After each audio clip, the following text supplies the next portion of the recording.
Hey world, this is MJ. Like, subscribe, comment. Let me know if you agree with this. In this segment, I call this the Who Has the Belts.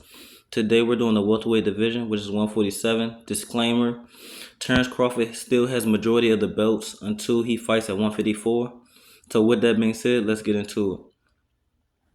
So as of right now, after Terrence Crawford moves up, the WBA will be going to Emilio Stanionis. He had, as of right now, he has the WBA regular. Stanionis is a good fighter. To my opinion, too many layoffs, and he's too loyal to Al Heyman. That's my number four. Number three, I have the WBO, which would be Brian Norman. He has the intern. When he gets elevated, he have the full. He's a sturdy, strong fighter. Wants to hurt you in the ring. Issues he need to work on. He has to be more patient.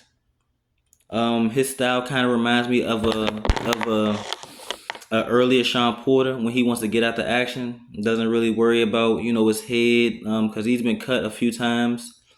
Um, and what I put down is he comes in with his head first and fist second. That's not physically what he does, but at the same time, when you look at his style, that's what he does.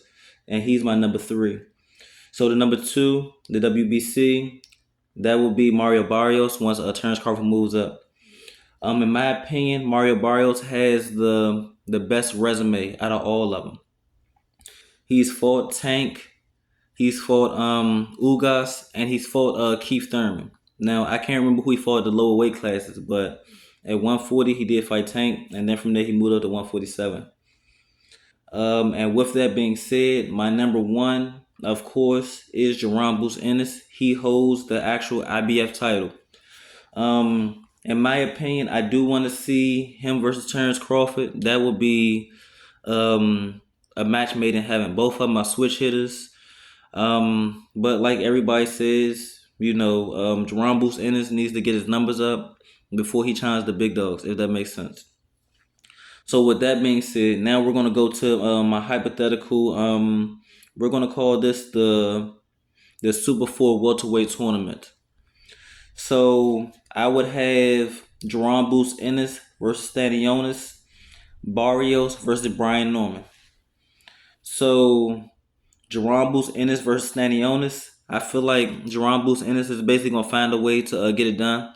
Yes, Stanionis is strong. He's from overseas. That's cool, but it's hard to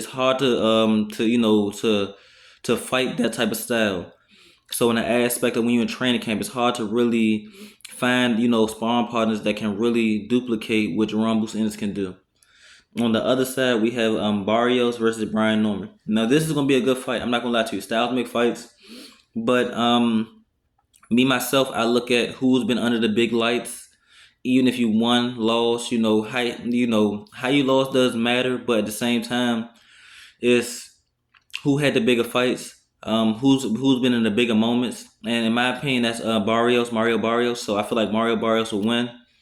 So in the championship round for undisputed, I feel like Jaron Bruce Ennis will still take the cake, and that's against anybody in the 147 division.